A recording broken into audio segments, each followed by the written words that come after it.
Hello and welcome once again to a lecture from Professor Harper for Ethics in Journalism. And we'll be looking at a variety of ethics codes, many of which apply to journalism primarily. And so I'd like to start with one which comes from the authors of the book that we're using, Kelly McBride and Tom Rosenstiel. Now, one thing that you have to keep in mind about codes of ethics and journalism is that the kind of broad codes from the Society of Professional Journalists, the Radio, Television, and Digital Editors Association, this one, is that for the most part, they are guidelines rather than ethics codes that will be enforced, meaning you'll get yourself kicked out of journalism. The reason is that unlike doctors, lawyers, candy makers, there aren't any licenses that are given to journalists that can be taken away. Now, it does change if you're working for a news organization which has its own ethics code and you run afoul of that ethics code. The employer is likely to penalize you, but may in fact fire you. So that there have been a number of cases where, such as Jason Blair at the New York Times was fired for fabrication. Janet Cook at the Washington Post was fired for making things up. There have been a number of journalists who have been involved in plagiarism, and they violated the codes of their own news organizations. But here is an ethics code which is relatively new.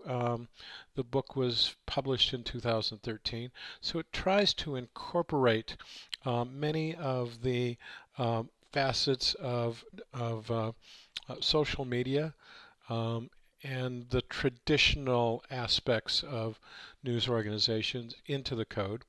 One thing that you won't see in here, you won't see in many of these the word objectivity, which may have been drilled into your heads. You won't see in most of them the issue of balance, which means traditionally you get both sides of the story, which I believe is a misnomer. There are many sides to a story. And you often won't see the word fairness, although in this one you do. Again, I think that fairness is one of those standards of the old school of objectivity, fairness, and balance. These are very difficult to define and very difficult to apply. But let's take a look at what Kelly McBride and Tom Rosenstiel have to say about what they see as important facets of ethics in journalism. So the first one that they put forward as one of three big ticket items. The first one is seek truth and report it as fully as possible. That's a good notion. The difficulty I find here is that one person's truth can be another person's falsehood. So I do like be vigorous in your pursuit of accuracy. I think that it's relatively easy for people to agree on what is accurate and or make a case on what they think is accurate in terms of factual. Be honest and courageous in gathering, reporting, and interpreting information. I think that what's interesting here is the inclusion of the word interpreting. We get outside of that notion of objectivity and neutrality. Give voice to the voiceless, document the unseen. I think that this is directly from the Society of Professional Journalists Code, which has been around for many years. And essentially what is being said here is that look for stories outside of the mainstream. Find stories where people who are underrepresented in the news can tell their stories. Hold the powerful accountable, especially those who hold power over free speech and expression. I think that is generally believed by most news organizations, is that one of the primary roles of journalism is to look over the shoulder of government, business, labor leaders, the powerful. and to be accountable, that what is reported should be, you should be able to defend what you report and what you say. The second of the three broad categories is to be transparent, and this is something that I've been advocating in all transparency.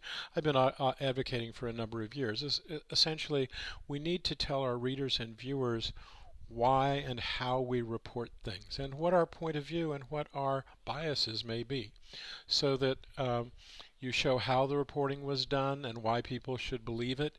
You explain your sources, the evidence, and the choices that you've made. I mean, in editing, you clearly have to you have to say, I'm not going to use all of these sources. I'm going to pick and choose. What you have to make certain is that you don't pick and choose and create some overwhelming bias.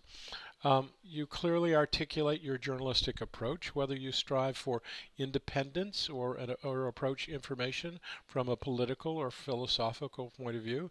I think that we're seeing more and more of this, and while people can say, okay, MSNBC is liberal and Fox is conservative, the New York Times is liberal, CNN is somewhere in the middle, I think that it's important for journalism and journalists to make their biases known. Describe, as it says here, your point of view impacts the information you report, including how you select the topics you cover and the sources that inform your work. Okay.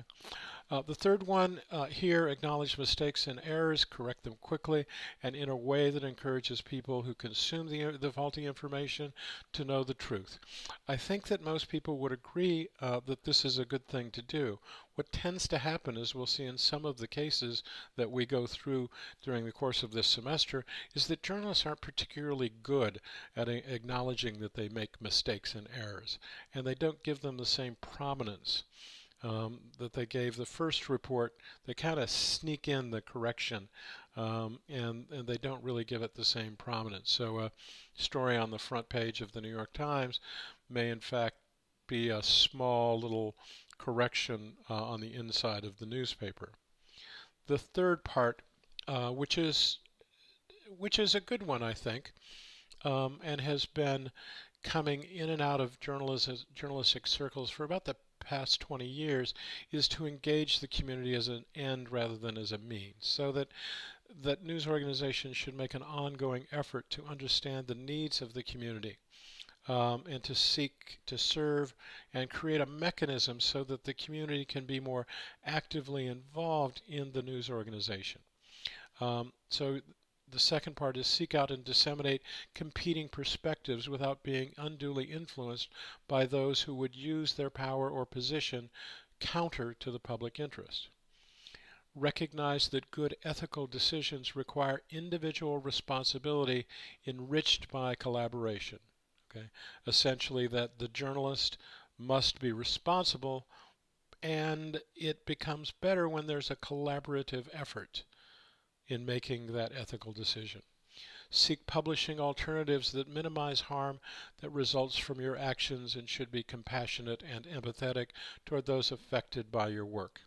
This one's a tough one. To whom and how should you be able to minimize harm? Do you report about the divorce of a city council member because that would be harmful? Or is it important to report on the divorce of a city council member because it's part of the overall capability of his or her ability to govern? Okay? Tough decision there. Allow and encourage members of the community to self-inform. Make journalism a continuing dialogue in which everyone can responsibly take part and be informed. This has to go far beyond chat rooms and comment sections, so that there has to be some ability for people in the community to write editorials, to write columns, to have a community liaison that goes above and beyond reporters simply arriving when there's a crime that happens in the neighborhood. So these are the the overarching principles that Kelly McBride and Tom Rosenstiel put together for their book. I think it's a good set. I think, as noted here, I think that it has a few problems, particularly when it comes to the definition of some of these words. I think that it's important to go forward and drill down into what works for you as a reporter, what works for your news organization, and to think long and hard about how you function as an ethical journalist and also as an ethical human being. So thanks very much, and we'll see you online.